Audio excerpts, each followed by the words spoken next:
नमस्कार, मैं हूं महक विश्नोई और आप देख रहे हैं आर्य न्यूज। रुक करते हैं इस वक्त की कुछ खास और बड़ी खबरों की ओर। 18वीं लोकसभा चुनाव के नतीजे आ चुके हैं। भाजपा को 240 सीटें मिली हैं, जो बहुमत के आंकड़े से 32 सीटें कम हैं। हालांकि एनडीए ने 292 सीटों के साथ बहुमत के आंकड़े को पार कर लिया है। इसके साथ ही एनडीए ने तीसरी बार सरकार बनाने की तैयारियां शुरू कर दी है। इंडिया आज सरकार बनाने का दावा पेश कर सकती है। इससे पहले अलायंस के घटक दलों की बैठक बुलाई गई है।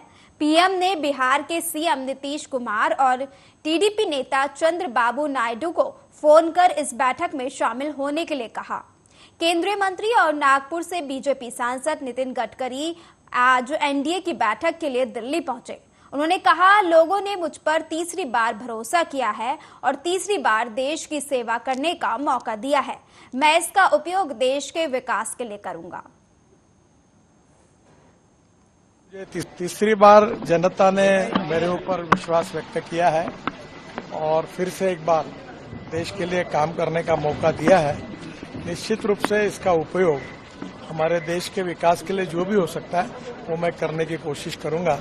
और जिस जनता ने मुझे तीसरी बार फिर से विश्वास दिया उसके प्रति मैं बहुत बहुत धन्यवाद दूंगा।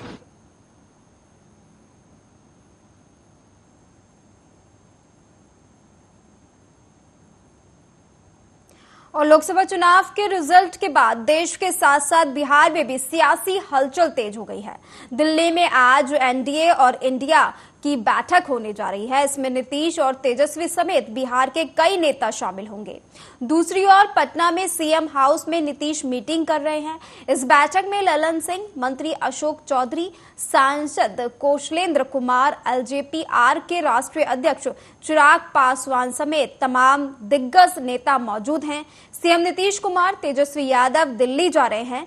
जीतन राम मांझी और वीआईपी सुप्रीमो मुकेश सहनी भी मीटिंग में शामिल होंगे। लोकसभा चुनाव के नतीजे साफ हो चुके हैं। अब सवाल सरकार बनाने का है। बीजेपी अपने बूते बहुमत हासिल नहीं कर पाई, लेकिन उसकी एनडीए ने 292 सीटें जीत ली है, यानी बहुमत से 20 ज्यादा। दूसरी तरफ 234 सीटों वाला इंडिया अलायंस भी सरकार बनाने की जुगत में लगा है, लेकिन पलड़ा एनडीए का भारी है। मोदी लगातार तीसरी बार प्रधानमंत्री बनने से कुछ ही दिनों की दूरी पर है।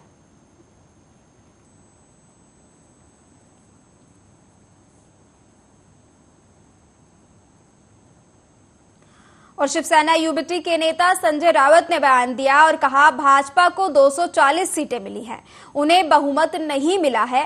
कल से चल रहा है एनडीए की सरकार, लेकिन लाने जा रहे हैं एनडीए की सरकार, ये बातें सामने आ रही है। लेकिन मोदी की सरकार, मोदी जी की सरकार, ये कहां नजर आ रही है? चंद्रबाबू नायडू और नीतीश जी के साथ जो सरकार बनेगी वो कभी भी हिल सकती हैं। आगे कहा कि पीएम मोदी की तो नाक कट गई है और हमें बिना नाक वाला प्रधानमंत्री नहीं चाहिए। आंकड़ा में उनको बता, उनका पराभव हो गया है, पराजित हो गए, स्वीकार करना चाहिए। मोदी यही चेहरा था बीजेपी का अब तक 10 साल। मोदी है तो मुमकिन है, मोदी की सब गारंटी है, सब गारंटी लोगों ने खत्म कर दी। आप स्वीकार तो करो कि हम हार गए हैं। बीजेपी को बहुमत नहीं मिला है भाई। बहुमत का जो आंकड़ा है वो आंकड़ा मैं उनको बता दूंगा। उनको 235, 240 सीटें कुछ मिली है, मैं देखे नहीं क्या ये बहुमत है। कल से मैं देख रहा हूं एनडीए की सरकार लाने जा रहे थे मोदी की सरकार। मोदी जी की सरकार लाने की बात हो रही थी ना, तो मोदी जी की सरकार कहां है? ये जो दो चंद्रबाबू जी और नीतीश कुमार जी, ये जो दो बांबू है, दो लकड़ियां है, उसका ऊपर अब ये सरकार बनेगी, वो कभी भी हिल सकती है। तो मोदी जी की तो नाक कट गई है, तो हमको बिना नाक वाला प्रधानमंत्री नहीं चाहिए। कैसे घूमेंगे? Modi brand is finish. अभी ईडी, सीबीआई, इनकम टैक्स, ये तो बहुमत नहीं, जितना लाना था उतना ला दिया ईडी सीबीआई ने 240। ये ईडी सीबीआई का आंकड़ा है, ये थोड़ी बीजेपी का आंकड़ा है। बीजेपी हार गई है। जो उनको सीटें मिली है वो ईडी, सीबीआई, इनकम टैक्स की ताकत से मिली है, दहशत से मिली है। वो सरकार बनाने अगर जा रहे तो जाने दो, हम उनका स्वागत करेंगे। डेमोक्रेसी है, हम लोकतंत्र को मानते हैं, उनको सरकार बनाने का तैयारी करने का पूरा अधिकार है। लेकिन हमारे पास भी आंकड़ा है, हम भी अभी 250 तक तो है। और केंद्रीय मंत्री और भाजपा के तेलंगाना अध्यक्ष जी किशन रेड्डी दिल्ली हवाई अड्डे पर पहुंच चुके हैं। उन्होंने कहा, हमें बहुमत मिला है, लेकिन जो उम्मीद थी उससे जरूर कम सीटें मिली हैं। हम नरेंद्र मोदी के नेतृत्व में सरकार बना रहे हैं। हमारी पार्टी को जितनी सीटें मिली हैं उतनी विपक्ष पार्टी को मिलकर भी नहीं मिली। हमारे गठबंधन के सदस्य सभी साथ में हैं और हम मिलकर काम करेंगे। जो हमारा पार्टी इलेक्शन से पहले मिलके हम लड़े हैं, पूरा हमारा को मेजॉरिटी मिला है। हाँ, एक्सपेक्टेशन से अनुकूल नहीं मिला, मगर हमारा को मिला है। हमारा को कोई प्रॉब्लम नहीं है। हम गवर्नमेंट फॉर्म करेंगे मोदी जी के नेतृत्व में। मोदी जी के नेतृत्व में एनडीए को मेजॉरिटी मिला है। जो हमारा पार्टी को जितना सीट मिला है बीजेपी को, पूरा पार्टी मिलके भी, जो अपोजिशन पार्टी का मिलके भी उतना सीट नहीं है, इसलिए हमारा कोई आपत्ति नहीं है। बिल्कुल हम गवर्नमेंट फॉर्म करेंगे। हम मोदी जी के नेतृत्व में देश को सेवा भी करेंगे। तो सारे एलआई साथ रहेंगे सर? 100%, कोई सवाल ही नहीं है। 100% हमारे साथ रहेंगे, हम मिलकर काम करेंगे। अलीगढ़ में भारतीय जनता पार्टी के अलीगढ़ के 2 बार के सांसद सतीश गौतम के द्वारा तीसरी बार भी जीत का परचम लहराते हुए हैट्रिक लगाई गई। सांसद सतीश गौतम लगातार अलीगढ़ से 2 बार के सांसद हैं, जिन पर भारतीय जनता पार्टी के द्वारा तीसरी बार भी भरोसा जताया गया था। भारतीय जनता पार्टी के प्रत्याशी को लेकर मुकाबला काफी दिलचस्प था। जहां पहले भारतीय जनता पार्टी के प्रत्याशी की जीत का आंकड़ा पहले चुनाव में 2 लाख से ज्यादा था, लेकिन वहीं आंकड़ा 15,647 वोटों में सिमट कर रह गया। लेकिन सतीश गौतम की जीत से भारतीय जनता पार्टी के द्वारा अलीगढ़ ने एक नया इतिहास रच दिया है। इससे पहले शीला गौतम के द्वारा अलीगढ़ में यह कारनामा करके दिखाया गया था। ये सरकार का डीएम है। ये बेईमानी पे कमर इसने दोपहर को कस ली थी। जब खाना खाने गए थे तो ये टेबल खाली हो गई थी। ये सारे अधिकारी एक कमरे में बंद हुए, किस किस से फोन पे इन्होंने बातें की हैं, हराने की प्लानिंग बना ली। और शहर में मैं 23, 24, 25, 26, 27, 28 मैं कितने से आगे चल रहा था, और करीब 55,000 वोटों से, और इन्होंने धांधे से गिरा दिया मुझे। ये एडीएम सिटी है, महाभ्रष्ट बेईमान है, गिरा हुआ अधिकारी है। इस अधिकारी ने खेल किया है। अवैधानिक रूप से सुबह से शाम तक वहां की उसमें बैठा रहा एआरओ के पास। वो एआरओ भी ऐसा ही है। मैं पहले तो अपनी भगवान के स्वरूप अलीगढ़ की देवतुल्य जनता का मैं बहुत बहुत धन्यवाद देता हूं कि उन्होंने मुझे तीसरी बार भारतीय जनता पार्टी से सांसद चुनकर मेरे पर, मेरी पार्टी पर, पूरे संगठन पर बहुत उन्होंने योगदान, उनकी बदौलत मैं जनता की बदौलत, अपनी देवतुल्य जनता की बदौलत आज तीसरी बार सांसद बना। उस जनता देखिए, उनके द्वारा एक एप्लीकेशन ये दिया था कि जो स्पेसिफिकली अलीगढ़ असेंबली कॉन्स्टिट्यूंसी जो 76 अलीगढ़ है, उसमें जो लास्ट 5 राउंड है 23 से लेकर के 28 तक, जो राउंड्स की रिकाउंटिंग के संबंध में उन्होंने एप्लीकेशन दिया था। इसके संबंध में उनके द्वारा दी गई एप्लीकेशन है, उसके संबंध में एआरओ से भी आज्ञा प्राप्त की गई है। उसके संबंध में 76 अलीगढ़ के लिए जो सामान्य प्रेक्षक, जो ऑब्जर्वर नियुक्त किए गए थे, उनसे भी इसके संबंध में डिस्कस किया गया था और अभिलेखों का भी जाँच की गई थी। प्रत्येक चरण का जो प्रत्येक टेबल में जो सीयू से जो प्राप्त मतों की पूरा डिटेल्स प्रत्येक टेबल में जो काउंटिंग एजेंट तैनात है उनको दिया गया है।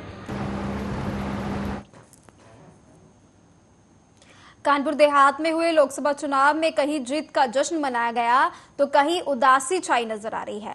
कानपुर देहात में हुए लोकसभा चुनाव में भाजपा को करारी हार का सामना करना पड़ा, वो भी ऐसे में जब यूपी सरकार ने कानपुर देहात को एक कैबिनेट मंत्री और 2 राज्य मंत्री दिए हैं। बावजूद इसके लोकसभा चुनाव में जनपद की 4 विधानसभा भाजपा हार गई। वहीं भाजपा के जिलाध्यक्ष भी जनता का दिल नहीं जीत पाए, साथ ही भाजपा के बड़े बड़े नेता भी अपना बूथ भी नहीं जीत पाए। वहीं ये मंत्रीगण अपने समाज को साधने में असफल नजर आए, जिसके चलते भाजपा को करारी हार का सामना करना पड़ा। सरकार को जनता की नाराजगी भी भारी पड़ गई। वहीं सपा ने जनता की चारों विधानसभा में शानदार जीत दर्ज कर परचम लहराया। कानपुर देहात में चारों सीट जीतने पर समाजवादी पार्टी में जश्न का माहौल है। सपा के कार्यकर्ता आतिशबाजी छुड़ाकर और एक दूसरे को मिठाई खिलाकर जश्न मना रहे हैं। वहीं सपा जिलाध्यक्ष ने जीत का श्रेय कानपुर देहात की जनता और सपाइयों को दिया है। कन्नौज लोकसभा में जश्न का माहौल है। माननीय राष्ट्रीय अध्यक्ष जी भारी मतों से जीते हैं और दिवाली ऐसा माहौल पूरी कन्नौज लोकसभा में है।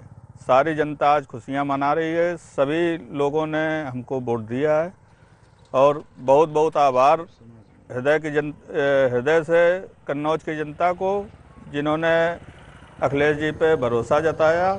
इसके लिए कानपुर की जनता का, समाजवादी पार्टी के कार्यकर्ताओं का, सभी नेताओं का, और हमें लगता है इस बार माननीय राष्ट्रीय अध्यक्ष अखिलेश यादव जी के नेतृत्व पर हर समाज, हर वर्ग, हर धर्म के लोगों ने जिस उत्साह से कानपुर देहात में हमारे समाजवादी पार्टी को चारों में चारों सीटें जिताने का काम किया है। मैं पूरी जनता का तहे दिल से, अपने कार्यकर्ताओं का हृदय से आभार।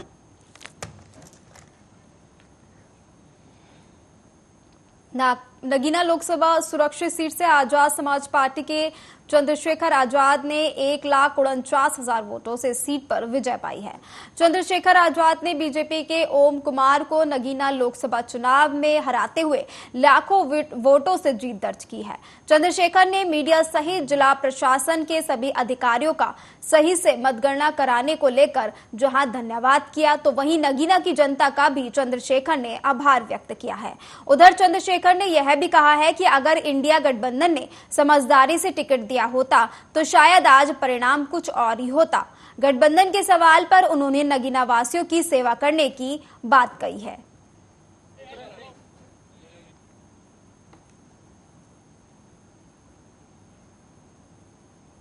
और लोकसभा 2024 में मैनपुरी लोकसभा को हॉट सीट माना गया था, क्योंकि समाजवादी पार्टी के गढ़ को दोस्त करने की कोशिश को लेकर भारतीय जनता पार्टी ने पर्यटक और सांस्कृतिक कैबिनेट मंत्री ठाकुर जयवीर सिंह को चुनावी मैदान में उतारा था। तो वहीं समाजवादी पार्टी से पूर्व मुख्यमंत्री अखिलेश यादव की पत्नी डिंपल यादव चुनावी मैदान में थी।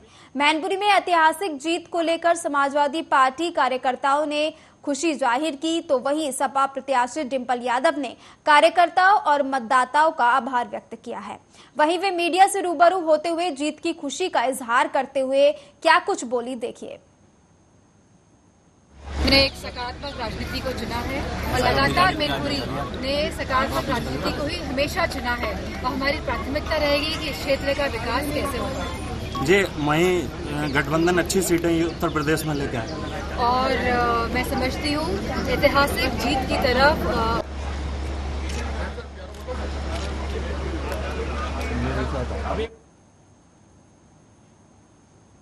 और एमपी के विदिशा राजस्थान संसदीय क्षेत्र के प्रत्याशी शिवराज सिंह चौहान की ऐतिहासिक विजय पर भारतीय जनता पार्टी के कार्यकर्ताओं में उत्साह का माहौल है। आपको बताते हैं, विधायक हरि सिंह सिप्रे अपने समर्थन के साथ जिला मुख्यालय कार्यालय पर पहुंचे और राय नृत्य करवाकर जीत का जश्न मनाया गया, जिसमें बड़ी संख्या में भारतीय जनता पार्टी के कार्यकर्ता नजर आए।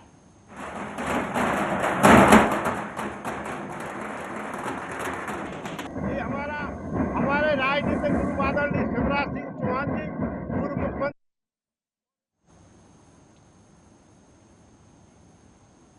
और लोजपा रामविलास ने 5 सीटों पर विजय हासिल की। वहीं इसके बाद जश्न का माहौल है। चिराग पासवान ने कहा, प्रधानमंत्री के नेतृत्व में बिहार की जनता का विश्वास मिला है।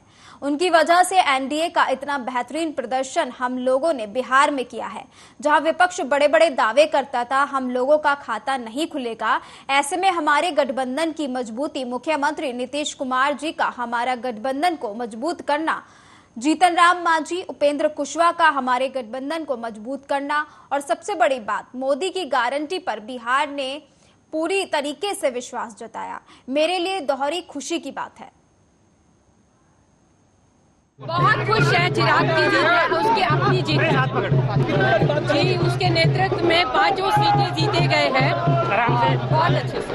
बहुत खुश है चिराग की जीत। आदरणीय नरेंद्र मोदी जी बधाई देता हूँ कि एक बार फिर तीसरी बार मेरे प्रधानमंत्री नरेंद्र मोदी जी के नेतृत्व में एनडीए की सरकार बनने जा रही है और ये तीसरा काम हमारे प्रधानमंत्री जी के नेतृत्व में यकीनन देश को। और बिहार के 40 सीटों में हॉट सीट कहे जाने वाले 28 संसदीय निर्वाचन क्षेत्र मुंगेर लोकसभा के तीसरी बार वर्तमान सांसद लल्लन सिंह ने जीत दर्ज की है। उन्होंने अपने निकटतम प्रतिद्वंदी राजद की कुमारी अनीता को 80,402 वोटों से हरा सांसद सीट पर पुनः कब्जा जमाया। वहीं जीत के बाद मुंगेर लोकसभा के निर्वाचन पदाधिकारी सह डीएम मुंगेर अवनीश कुमार सिंह ने सांसद को जीत का प्रमाण पत्र दिया। मौके पर कई पदाधिकारी भी मौजूद रहे। प्रमाण पत्र लेने के बाद मीडिया को दिए अपने बयान में उन्होंने कहा कि हम जो तीसरी बार जीते हैं वह मुंगेर संसदीय क्षेत्र की जनता की जीत है, बिहार के मुख्यमंत्री के विकास कार्यों की जीत है।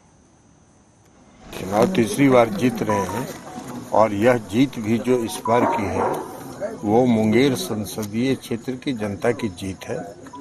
नीतीश कुमार जी ने बिहार में जो विकास का काम किया है, जिसकी चर्चा गांव-गांव में घर घर तक है, उसकी जीत है।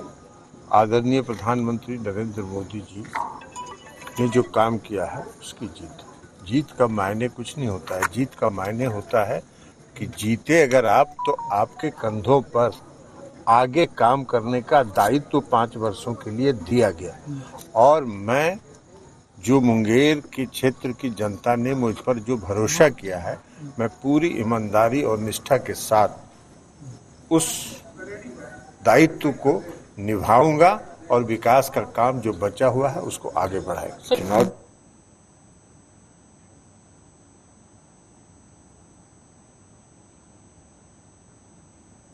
फिलहाल मेरे साथ इस बुलेटिन में इतना ही। तमाम बड़ी खबरों के लिए आप देखते रहिए आर्या न्यूज। नमस्कार।